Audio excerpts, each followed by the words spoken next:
마태복음 13장 44절에서 46절까지 말씀을 함께 읽도록 하겠습니다. 천국은 마치 밭의 감추인 보화와 같으니 사람이 이를 발견한 후 숨겨두고 기뻐하며 돌아가서 자기의 소유를 다 팔아 그 밭을 사느니라.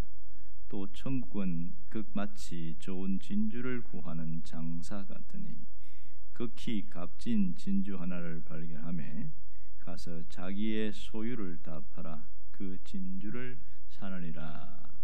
아멘. 오늘 마태복음 13장은 상당히 긴 내용입니다. 58절까지 전체 내용을 함께 포함하고 있습니다. 이 13장을 비유장이다 이렇게 말하고 있는데 7개에서 한 8가지 정도의 비유가 집중적으로 나타나고 있습니다. 씨 뿌린 자의 비유, 가라지의 비유, 겨자씨 비유, 누룩 비유, 밭에 감추인 보화 비유, 진주 비유, 그물에 든 물고기 비유 이렇게 나옵니다. 그러나 여기서 큰 비유를 2개를 들라고 하면 씨 뿌리는 비유와 가라지 비유라고 할 수 있습니다. 왜냐하면 이 2가지 비유는 예수님이 직접 해석을 해주었기 때문에 더 잘할 수 있습니다. 13장 전체의 구성은 이 비유와 함께 그 다음 이어지는 것은 새 것과 옛 것에 대한 이야기가 나오는데 이것은 어떤 사람은 비유라고 말하기도 합니다. 그리고 마지막으로는 예수님이 나사렛에서 고향 사람들에게 배척당하는 이야기로 마무리되고 있습니다.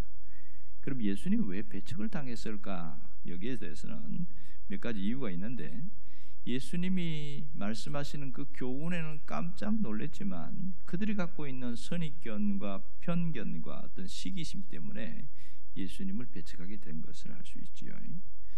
그러면 여기서 우리가 몇 가지 의문점들을 잘 해석을 해나가야 되는데 그게 뭐냐면 예수님은 왜 천국에 대한 이야기를 굳이 비유로 하신 것인가 하는 겁니다. 이 비유로 말씀하신 목적은 무엇일까요? 한 4가지 정도 되는데 비유로 말씀하신 것은 먼저 듣는 사람들이 잘 알아들을 수 있도록 한 것이 첫 번째입니다. 2번째 목적은 반대인데 듣긴 들어도 알아듣지 못하게 하기 위함이다. 11절에도 보면 천국의 비밀을 아는 것이 너희에게는 허락되었으나 그들에게는 허락되지 않았다 이렇게 말합니다. 그러니까 성령을 거역하는 자들은 그들에게는 알아듣지 못하도록 하기 위해서 비유로 하셨다 이런 뜻이죠. 세 번째 말씀하신 비유의 목적은 재미있게 전하기 위해서입니다. 귀에 쏙쏙 들어오게. 4번째 목적은 추상적인 진리를 구체화하기 위해서 했습니다. 어른도 어린아이들도 모두 다 이해할 수 있는 것, 이것이 비유의 목적이라고 할 수 있습니다. 각각 비유들이 갖고 있는 독특성이 있는데 이 비유가 갖고 있는 고유의 특성이 뭐냐는 거예요. 씨 뿌리는 자의 비유를 보면 씨 뿌리는 자가 나오고 밭이 나오고 씨가 나옵니다. 여기에서 핵심은 밭입니다. 4가지 밭이에요. 똑같은 씨가 뿌려졌는데 어느 밭에서 열매를 맺느냐? 마지막 하나 좋은 땅에서는 30배, 60배, 10배, 100배 결실을 맺더라 이 얘기를 하고 있고요. 2번째 가라지 비유인데 이것은 진짜 신자와 가짜 신자 이가 함께 있어서 심판할 때까지 공존하게 내버려 두다가 마지막 심판 때 하나님이 가라지를 뽑아서 불태워버린다 이렇게 얘기하고 있습니다. 심판을 말하죠. 세 번째 겨자씨 비유는 가장 작은 것에서 시작해서 가장 큰 것으로 자란다 그럽니다. 작은 겨자씨가 무려 한 4m 정도 자라니까 어마어마하게 크죠.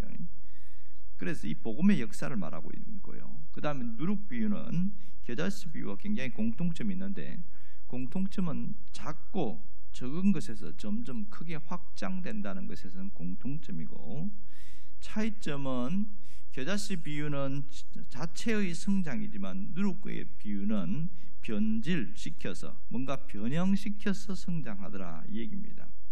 그러니까 겨자씨 비유를 질적 성장이라고 그런다면 누룩 비유는 양적 성장이다 이렇게 말하는 사람도 있습니다. 그러니까 믿지 않는 사람들을 변화시켜서 나아가는 것이 아마 누룩 비유라고 할 수 있겠지요.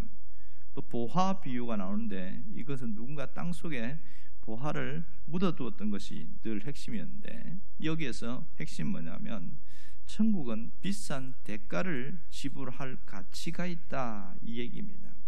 가장 비싼 대가를 지불하고 꼭 얻어야 하는 것이 천국이다 하는 것이고요. 그 다음 진주 비유는 이 감추인 보화 비유와 쌍둥이 비유라고 말하고 있는데요. 공통점은 함께 발견했고 기뻐했고, 이것이 그리고 또 하나는 가진 것을 다 팔아서 그 소유를 샀다 하는 것이 공통점이고, 차이점은 보화 비유는 금덩어리가 있고 교환 가치가 있고 돈이라는 것이고요. 진주 비유는 돈으로 계산할 수가 없고 이것은 사고 팔고 할 수 있는 게 아니고 반드시 내가 가져야 할 소중한 것이라는 것, 이게 차이점이 있습니다. 무슨 말을 하는 거냐면 천국의 가치, 신앙의 가치, 하나님 말씀의 가치는 다른 것과 바꿀 수 없는 소중한 거다, 이런 뜻이죠. 그리고 7번째 그물 비유는 가라지 비유와 유사한 점이 굉장히 많습니다. 그물 비유는 한 그물 속에 물고기를 끌어올리다가 좋은 물고기는 갖고 나쁜 물고기는 버린다, 이런 뜻인데, 가라지 비유는 추수 때까지 심판을 기다린다는 것이고요. 그러니까 똑같이 종말론적이라는 것을 알 수가 있는데 결국은 알곡과 가라지, 좋은 물고기, 나쁜 물고기 이렇게 구분되어집니다. 가라지 비유는 소극적이지, 오래 기다리고요. 그런데 물고기 비유는 바로 즉시 건져 올려서 심판하는 거니까 적극적인 면이 많습니다. 또 하나 8번째라고 굳이 말하자면 이 천국의 서기관 비유입니다. 천국의 서기관이 곳간에서 새 것과 옛 것을 꺼내서 사람들이 나눠주겠다, 이런 뜻이지요. 여기서 옛 것은 구약 성경이고 새 것은 신약 성경이고 이렇게 이야기를 합니다. 그래서 하나님의 창고에서 옛 것과 새 것을 끄집어내서 적절하게 공급해주는 사람, 이것이 너희들 제자들이다, 이런 얘기를 하는 거죠. 자, 여기 나오는 비유의 핵심, 이 핵심 주체가 누굴까요? 이 비유는 천국에 대한 이야기로 하고 있습니다. 13장에 관한 전체가 보면 천국에 대한 비유인데, 씨와 관련된 비유가 씨 뿌리는 비유, 가라지 비유, 겨자씨 비유, 이렇게 나옵니다. 천국의 큰 그림이 여기 나와 있는데요. 자, 이 천국에도 보면 3가지 차원이 있어요. 우리에게 적용을 하자면 우리가 예수를 영접하고 내 안에 이미 천국이 시작되었다, 이걸 과거형 천국이라고 말하고 있고, 천국은 현재 내 안에서 이루어져 가고 만들어져 간다. 그래서 현재형 천국이다. 왜냐하면 현실에는 영적 전쟁이 끊임없이 반복되고 있으니까. 3번째, 장래의 천국은 추수 때, 재림의 때에 완성될 것이다. 이게 미래적 천국입니다. 이것을 구원과 연관시킨 사람이 있더라고요. 어떤 사람은 애굽의 출애굽 사건을 탈출한 걸 과거형 구원이라고 그러고, 광야 생활에서 싸움과 갈등, 막 그런 것을 구원을 이루어 가지는 현재적 구원이라고 하고, 가나안 땅에 들어가는 것을 미래적 구원, 이렇게 구분하는 사람이 있습니다. 그만큼 우리도 마찬가지예요. 예수를 믿었고 복음을 받아들이고 그 호적이 옮겨진 것, 이것이 과거형 구원이고요. 신분이 완전히 달라졌고 천국 시민권을 얻었지만 현재는 영적 전쟁을 치르고 있다, 이것이 현재적 구원이라는 겁니다. 이루어 나가는 과정이니까. 그러나 마지막 개인의 종말과 재림의 날 온전한 구원이 완성될 것이다, 이게 미래형 구원이다, 이렇게 구분되어집니다. 여러분, 천국에 대해서 과연 얼마나 이해하고 있고 또 내가 생각하는 천국은 뭐라고 생각하느냐, 이게 참 중요합니다. 어떤 분이 이렇게 이야기를 하더라고요. 옛날에 제자에게 보석을 하나 주면서 스승이 이게 값이 얼마인지 물어보고 팔지는 말아라, 이렇게 갔더니 정말 시장에 가서 이거 값이 얼마쯤 되겠습니까? 물어보니까 그 감자 한 2대 정도 되겠는데, 그러는 거예요. 또 옆에 있는 사람한테 가서 이 보석은 얼마 또 가치가 나갑니까? 그랬더니 소고기 10건 정도는 되지요, 이렇게 얘기했어요. 그러냐고. 그래서 3번째 사람에게 가서 이 보석 얼마쯤 될까요? 그랬더니 이 내 가게하고 바꿉시다. 이 내 가게만큼 송두리째 바꿀 만큼 이게 귀한 거요, 이렇게 이야기하는 거예요. 그래, 갈수록 좋아지네. 그 4번째 사람에게 갔더니 깜짝 놀라는 겁니다. 이것은 세상 모든 것을 주고도 이거는 가질 수 없는 귀한 보석이다, 이렇게 이야기합니다. 그래서 이 보석이 뭐냐, 바로 천국이다, 그렇게 누군가 이야기를 하더라고요. 혹시 나에게 천국의 가치를 물어본다면 그 값을 얼마라고 이야기할 수 있느냐는 겁니다. 천국의 가치를 얼마나 귀하게 여기고 있느냐, 이게 중요한 것이겠지요. 분명한 것은 천국은 이 세상의 모든 것을 주고도 얻을 수 없는 진정한 부활하는 사실입니다. 이 믿음의 사람들은 그 천국의 가치를 알았고 그것을 귀하게 여겼고 자기 생명처럼 여겼다는 것을 알 수 있습니다. 그러므로 내가 가진 이 보화의 값이 얼마든지를 잘 알고 때로는 비싼 대가를 지불하고서라도 그것을 유지하려고 하는, 붙들고 있으려고 하는 이것이 굉장히 중요합니다. 그래서 어떤 분은 예수를 믿는 것 자체가 아주 혁명적 사건이다. 단순히 믿겠다는 정도가 아니고 내 생각, 가치관, 생활 모든 것이 다 바뀌는 사건이다. 이렇게 얘기합니다. 우리는 미래형 천국이 아닌 현재형 천국이 있기 때문에 영적 전쟁터에 있어서 끊임없이 내적 갈등과 싸우고 세상의 것과 싸우고 이런 끊임없이 싸움이 있습니다. 오늘 우리가 해야 될 것은 뭐냐? 천국 복음, 천국 부활을 얻기 위해서 이 땅의 것을 팔 줄 아는 그런 지혜가 있어야 됩니다.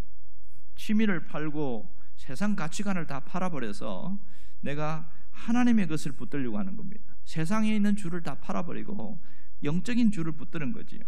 그래서 밭을 사고 진주를 사고 이렇게 해서 불편함을 감수하면서 그렇게 믿음을 소유하고 나가려는 그 열정과 열심, 이것이 대단히 중요한 겁니다. 어떤 분은 자기의 목숨을 버리면서까지 신앙을 팔지 않았던 사람들이 있습니다. 마지막까지 순교한 사람들이 있습니다. 우리는 자기 목숨을 팔지는 않지만 내가 살아가면서 순간순간 결단하면서 올바른 결정을 해나가는 그런 살아있는 순교자의 길을 가는 것이 대단히 중요합니다. 이것이 오늘 우리의 기도가 되기를 바랍니다. 기도하겠습니다. 오늘 천국이 어떤 곳인지 여러 가지 비유를 통해서 주님이 말씀하신 것을 깊이 깨닫기를 원합니다. 가장 비싼 대가를 지불하고 하더라도 천국을 소유하려고 하는 것이 얼마나 소중한지를 깨닫고 이 천국을 지키고 이것을 이겨나가는데 어떤 대가라도 지불하면서 나아갈 수 있도록 도와주시옵소서. 예수님의 이름으로 기도합니다. 아멘.